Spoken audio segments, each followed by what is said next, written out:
This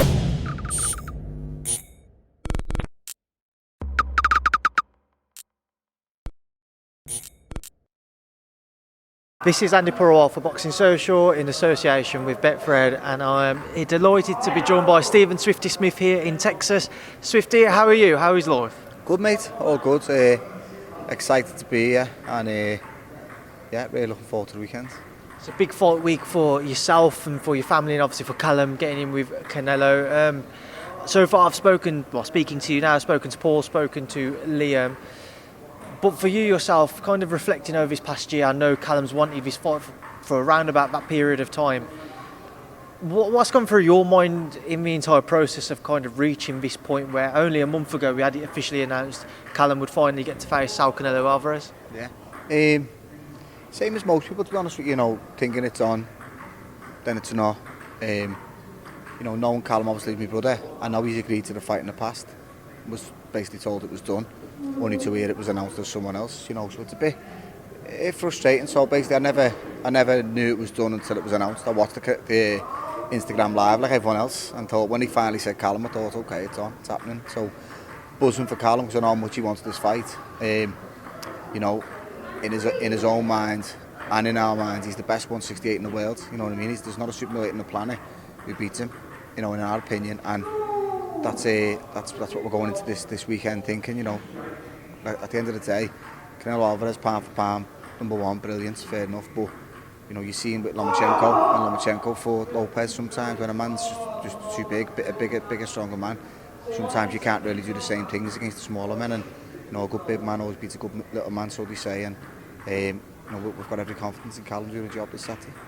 One thing I've heard people say is that whenever Callum has stepped up, when he's had a much more kind of a tougher fight, effectively, when he fought Rocky Fielding for British title, or when he fought George Groves out in Jeddah, amongst other fights, he's always stepped up. He's always found that extra 10, 15, 20%, whatever is needed to overcome the opponent. Stepping in with Canelo, you imagine he'd need to find another larger chunk than that. But what are you guys expecting, and what should Callum be expecting? Listen, obviously not going to talk too much tactics, but yeah, Callum's always raised his game, rose to the occasion when it's been called upon. He's had big fights, and on his big nights he's performed. They say he won a British title in a round. Back to even he won his English title in a round, won a British title in a round, won the European in a round, and knocked out George Groves, who's the number one recognised fighter in the division at the time.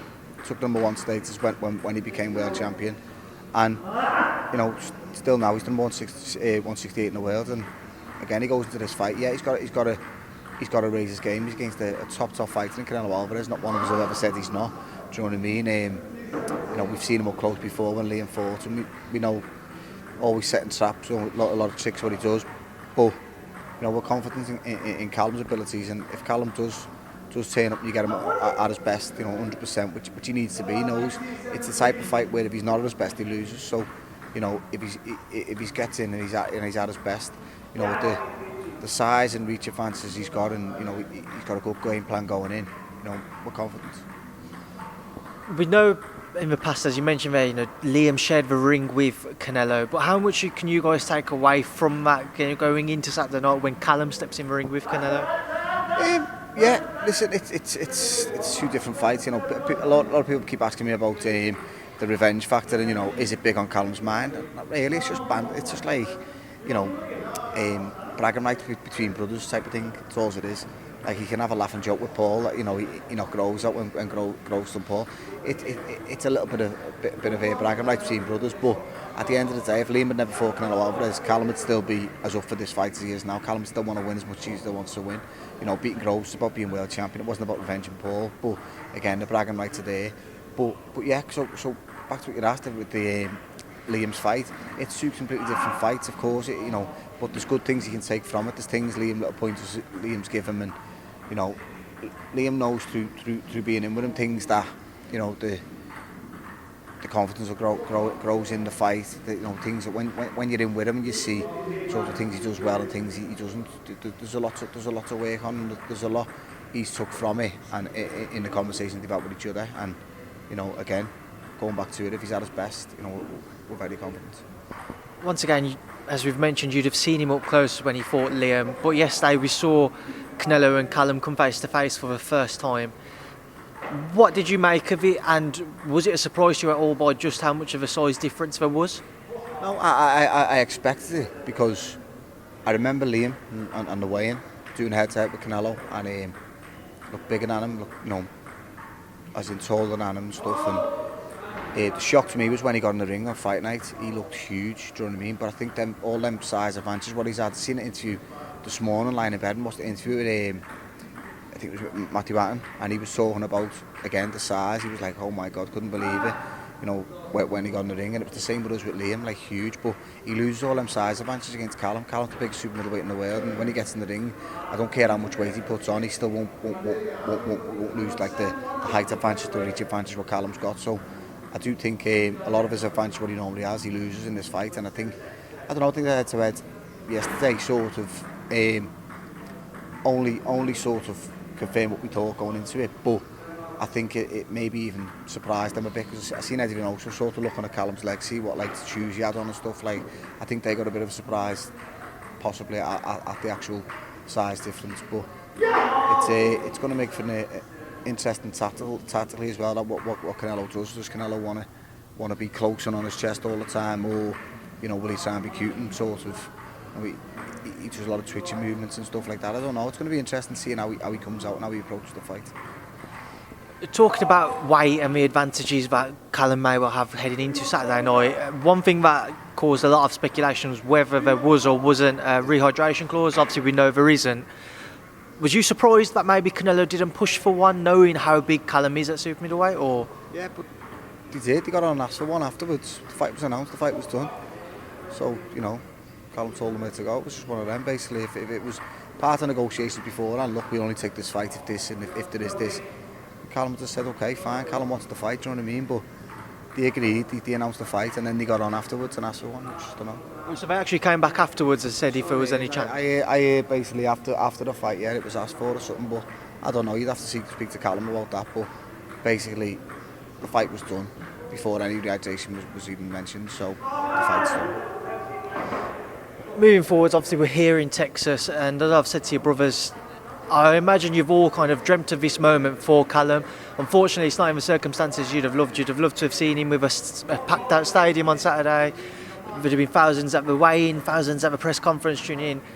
But for you guys, how important has it been that you've all actually been able to get over here? You've got a big team, and to be able to kind of make him feel like it is a normal fight week and have that kind of homely environment, effectively. Yeah, that was sort of like a thing in the build, like negotiations, whatever you want to call it. It was always sort of that, like basically as long as we can all get there, that's going to be an important thing for them. But yeah, as you said, it's a crying shame that all the people from our family, friends, people who normally have to fight, or people from our home city and from the UK even, because it would have been an unbelievable trip for them. It would have been an unbelievable atmosphere to get everyone out here and get them out. We see people now at home and something like on odd night out or whatever, and they always come over and mention what a trip that was when Liam fought Canelo, and cause we all went to Vegas first and then we went down to Dallas. It was just a proper occasion. It was unbelievable and good memories for everyone, and it's a shame this time round it's not happening again, but circumstances are so much different obviously, and it's a shame, but I'm sure they'll all still be watching at home and be backing them anyway. Now, one thing I found out this week, which I didn't know beforehand, was you all seem to be very keen on the gaming side of life, bringing out the consoles and what have you. I spoke to Paul earlier. He said that he's had the edge on the Mario Kart. Liam's had it on the... I haven't seen him beat Callum once. He's a liar. No, to be honest with you, we knew coming out here, listen, it's a bubble. You're not going to be allowed out. You've got to be in the hotel. You're going to be in your own room for 24 hours until you get your results of your test. Then you're not allowed out. So we knew anyway coming here, we need to entertain ourselves, so we all put our PlayStations in the bag. Johnny's got the Switch out here, so we've all had the Mario Karts on. So we're constantly just playing computers, and to be honest with you, if you talk about this to build to a fight, it doesn't suit anyone more than Callum. You know what I mean? Callum's very quiet, and playing the computer games in his room with his brothers and his team, it just suits him down to the ground. Does it? I know how close, I've said it to you all before, I know how close you all are as a family, but being able to come away, just you guys with your dad, does it kind of take you back to your childhood effectively, or messing about, or just kind of in the same environment, same room? Yeah, I mean it's funny as you say there, like me and Liam just had a game of table tennis then, just sweating playing it. You know, we're constantly we're always competitive with each other. We always compete against each other, whatever it is. As I said, Mario Go-Kart, whether on the PlayStation, table tennis now here, because they've got one here with us. Whether it's pool, we're always the same. But like, whatever it be, we're always going to compete with each other. And as you say, it does bring you back to the childhood. And when growing up, we were always the same. Whether we played football in the street, whether we were sparring in the house, it was always competitive, and we wouldn't have it any other way. You mentioned what Callum's like. He's very cool, he's very relaxed, he doesn't kind of get heat in the heated moments and what have you. But as we do get to fight night, when we get to, say, Friday after the weigh-in, when they do their final face-to-face before they see each other in the ring, do you think we might see anything different from Callum? Do you think we might see him a bit more fired up than what we're used to seeing him in the build-up to a fight? No, Callum's Callum, mate. You would never change him. You know, everyone who knows him has seen him, you know, go from like a young kid, youngest of four, a lot of pressure on him, to basically world champion, winning the Super Series, you know, earning good money, and still never changed. He's still the same kid. Still, no, he never will change. He's just that him. I think that's what everyone loves about him. You don't get many people saying like Canelo-Smith and then slagging him. Basically, anyone who knows him knows what a nice lad he is, and that'll never change in him. So, yeah, come Friday, will he be all fired up and putting his head in Canelo's face? No, I can't see it. I think he's just respectful. He is what he is. Doesn't mean nothing to him. He's not all for all the stare out and all that. And, you know, he gets to the middle of the ring before the fight and he doesn't even look at the opponent. He's always done the same thing. He just looks down. He's not bothered about it. He's there to do a job, and no matter what, he gets in there and he does his job. And I think it'll be the same again this weekend. I spoke to Joe yesterday, and Joe said that if he doesn't see the decision going Callum's way, if he goes to the points, if he goes to scorecards, is that a worry of yours as well? Do you think if it did go the way of the cards, if Callum produced a brilliant performance and everybody was to think, yeah, he should have won on points, that the cards might not favour him? I mean, everyone who watches will know. Basically, Callum's just got to get in and do his job. If he gets in with that mentality, you know, I've got to knock him out, then do it. Do you know what I mean? It's one of them things. I don't necessarily think it's going to happen. I don't think the bad decisions. I think you know, you've got to go in there hoping that, you know, within the sport we love. I think we've got to go in hoping that basically if I win the fight, I'll win the fight. So Callum's just got to have his own mentality, get in, do my job as normal, win the fight, and you know, if anything happens like that with the scorecards, then you know, the world will see it. I know you said he's got to do his job normally and just do his job, but do you think he needs a knockout? No, again, I'm going back to what I just said. You've got to go in there with the mentality that, you know, if I win the fight, I win the fight. You know, bad decisions have happened anywhere and everywhere all around the world, and it's part and parcel of boxing. At the end of the day, in football, whoever scores the most goals win the game. In boxing, it's basically three men sitting around the ring, you know, all women these days as well. It's their opinion. If they think you won the fight, then you won the fight. If they think, or the split, whatever, it's a draw. But it's basically their opinion, and that's the hard thing about boxing. Like, we can sit and watch around boxing, and I could say boxer A won, you could say boxer B won it, and none of us are right until basically the decision's made, whoever the judges agree with. So it's tough in that way, and you're always going to have robberies, but you've got to go into every fight open and praying that, like, basically the right decision will be made. No one likes seeing robberies, whether they're for or against. It's not the nice things, but it happens. It happens a lot in boxing, and it's just one of them things. Moving away from Callum and onto yourself, Stephen. Update. Yeah. Where does your career lie? Mate, I have no idea. At the end of the day, this year, with all this pandemic come about, and that I thought to myself, I spoke to my wife at home, I thought, you know what, I think I'm done. I'm 35. I didn't see boxing happen again this year. I thought myself, the way it was, you know, early days, we were seeing videos, people lying dead in the street and stuff, and everyone thought it was a lot worse than what it was and whatever else. I won't go into that, but basically I just thought, wow, like, sport had stopped. I was thinking, I'm not going to be any boxing this year. By the time I come back to it next year, will I be too old? So I don't know. I was thinking, nah, I'm probably done. So I've had the time off and stuff, and then the phone's gone a couple of times over maybe a fight coming up. So then I'm a bit like, the fighter in me still saying, yeah, go ahead, when?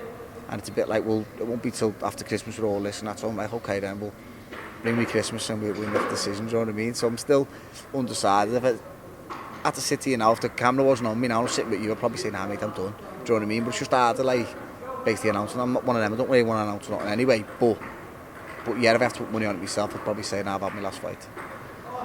Do you have kind of a timeline in your own mind as to when you would like to kind of officially, just know in your own mind, not saying you come out and say, but you just know and you say to your family, it's time for me to move on? That's what I say. We're speaking to my wife and stuff, and I've spoken to my brothers, and I've said I'm prepared my head to be done. I think I've had my last fight, but it's one of them. If Christmas, like after Christmas, after this fight, get home, have Christmas with the kids and stuff, and then basically I get off at this fight for March, whatever it's going to be. Then I get back in the gym, and it's going to be basically once I'm back in the routine, I'm training again. I'll know. Let's get in the ring and have a spar and stuff. I'll know myself then. I'll think, nah, if it's not there, and my brothers will be the first to tell me anyway. It'll be like, nah, I know what. Thanks for everything. Shake Joe's hands, thank him, and I'll say, listen, I'm done. But I won't know till I know type of thing without sounding stupid. I won't know till I'm back in there and I have a go. But again, when I get the phone call, I'll make a decision and then I'll probably let everyone know then. Right, Stephen, before I let you go, I'm going to put you on the spot now. We've just been watching the first half of the Liverpool-Spurs game. It's 1-1 at half-time. I know the second half's just kicked off. So I'm going to get a prediction off you as to what you think's going to happen in the second half. I think Liverpool will win. I think obviously the next goal is crucial. I thought Son's goal was offside, to be honest with you. I've never seen anything else at half-time doing this interview, but I thought it was offside at the time. It was a bit gutted it got given. But, you know what, I'm going to go back in, I'll watch the rest of the match, and then, fingers crossed, I think Liverpool will win, and it'll be good for us to push on now for the rest of the season.